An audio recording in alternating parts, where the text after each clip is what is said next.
Qatarlı boksçusu José Del Puerto lazımi tapşırıqları verir. Kanada, Polşa, Qazaxıstan, Puerto Rico və Ekvador digər hakimlər məhz bu ölkələri təmsil edilir. Belə mübarizəyə start verilir. Mübarizəyə start verilir. Və görək, bu döyüşdə biz nə cür mübarizənə şahid olacaq. Qarşılaşmanın ilk saniyələrindən Hakan Ersikerin effektli zərbələrinin şahid oluruq. Enrico Lacruz hazırda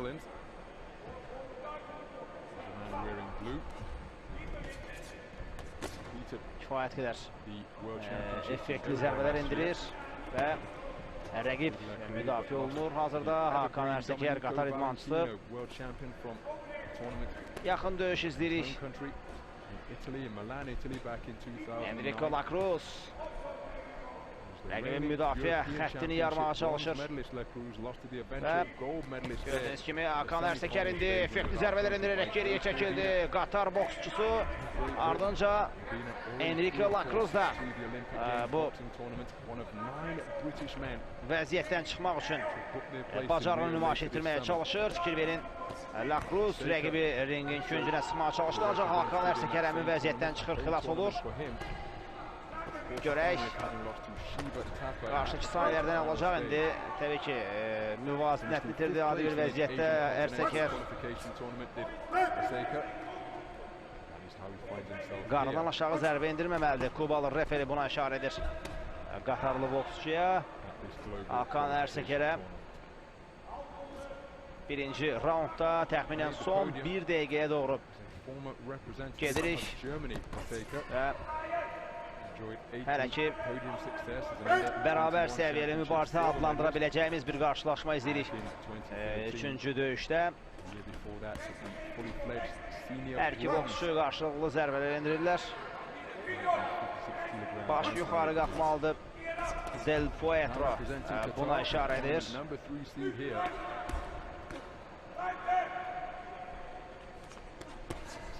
Enrico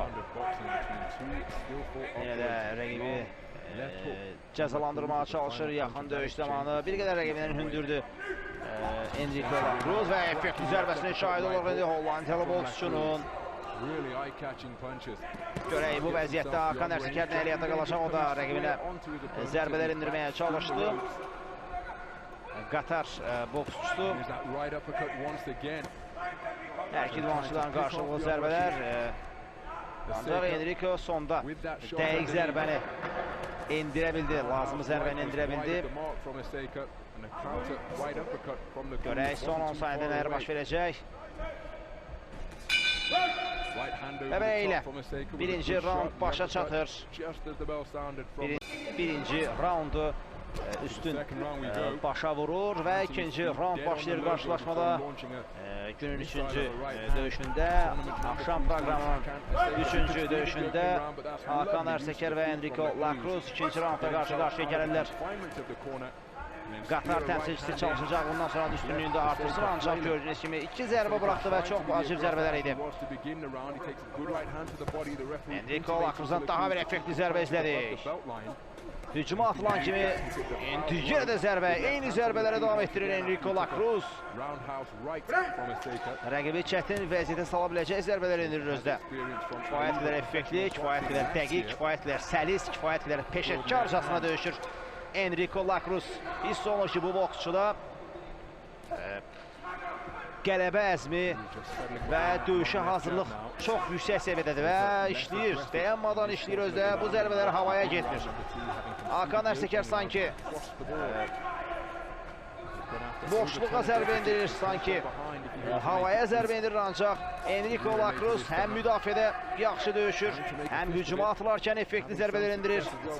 Çox təbii döyüş keçirmir Enrico Lacruz. Zərbəni atır, müdafiə olunur, zərbəni atır, müdafiə olunur və bu da öz sözünü deyir, gedişata öz təsirini göstərir. Yenə də lazım zərbələr endirir. Enrico Lacroix və hətta rəqibin artıq üzündə yavaş-yavaş zədə işartılarında görmək olur. Fikir verin. Bax, bu zərbələr çox təhlükəlidir. Çox təhlükəlidir. Effektiv zərbə bu dəfə Qatar təmsilçisindən nəhayət ki, Hakan Ərsəkərdə istədiyi zərbəni endirə bildi. Ancaq bu təxminən 5-ə 1-dir. 5 zərbə Enrico'dan, 1 zərbə Hakandan. Hər iki yumruğundan çox yaxşı istifadə edir Enrico Lacroix. Həqiqətən də bu idmançının hazırlığını yüksək qiymətləndirmək lazımdır. Hər bir hərəkəti onu qələbəyə doğru aparır. Fikir verin, hətta cəbhəki zərbələrini davam etdirdi. Hətta aprikotdan da istifadə etməyə çalışır. Effektiv zərbələr Enrico Lacroix'a belə gəlir. Hətta bu raundda onun üstünlüyü daha da qabarıq şəkildə, daha ciddi şəkildə nümayiş etdirəcəklər. Hakimlər tablonu bizə göstərəcək. Elə gəlir, biz bunun şahid olacağıq. Görə indi nələri göstərəcək ikinci raundun sonu. Artıq sona heç də çox vaxt qalmayıb. Saniyələr qalıb ikinci raundun başa çatmasına. Bəli, ikinci raundda yekunlaşır. Əminlik fərqi bir qədər də artırıb həll edici üçüncü raund başlayır.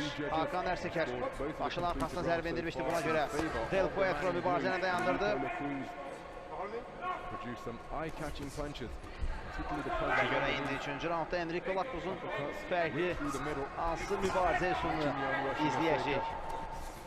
Hakan Ərsəkər məşqçilərin tapşırığına əsasən sanki üstünlük qazanmağa çalışır. İndi effektiv zərbə endirdi və dərhal Hollandiyalı məşqçi ona idmançıya kənardan tapşırığını verir ki, müdafiədəki bu boşluğu bağışlamadı rəqib. Effektiv zərbə endirmişdi Hakan Ərsəkər. Başın arxasına zərbə indirmək olmaz. Kubalı referi buna işarə etdi və hər iki idmançı ümumiyyətlə xəbərdarlıq etdi şifahi şəkildə. Yenə də effektiv zərbə Enrico Lacroix'dan. Gərgin mübarizə davam edir. Bir dəqiqə artıq başa çatdı. Üçüncü raundda artıq bir dəqiqə yekunlaşır. Lacroix qaydanı pozmuşdu, buna görə hakim mübarizəni dayandırmışdı. Təbii ki, artıq bütün riskləri edir. Hakan Ərsəkər hücum atılarkən risk edir. Ancaq zərbələri də bırakır. Bu onun məğlub olmasına gətirib çıxaracaq. Belə döyüş üslubu onun məğlubiyyətinə gətirib çıxaracaq. Üçüncü raundda artıq son bir dəqiqəyə doğru gedirik. Görək, indi nə baş verib? Təbii ki, zədəsi var. Özdə bu ciddi zədəyə yoxşuyur.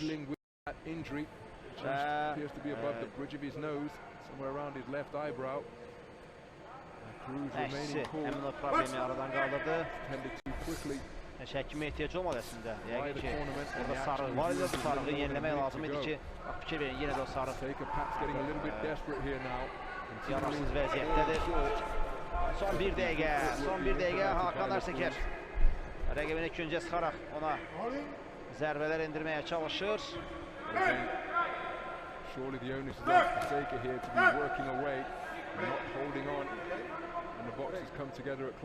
Mübarizə davam edir. Hakim yenə də hər iki idmançıya tapşırıqlarını verdi. Və Enrico Lacroix fürsətdən istifadə edərək həm müdafiə olunur, həm də əks hücumlarda zərbələr endirir. Hakan Ərsəkər əlindən gələn etdi əslində o qalib gəlmək üçün, ancaq gücü çatmadı. Rəqib ondan daha hazırlıqlıdır və etdiyim kimi daha əzmkarlı, daha belə desək, zərbələrini bilərək endirir. Hara zərbə endirdiğini çox yaxşı bilir və bu da onun bu görüşdə qələbə qazanmasına gətirib çıxarır. Artıq son saniyələr döyüşdə, son 10 saniyədə artıq yekunlaşmaq üzrədir. Və bəli, belə ilə bon qurulur, qarşılaşma yekunlaşdı.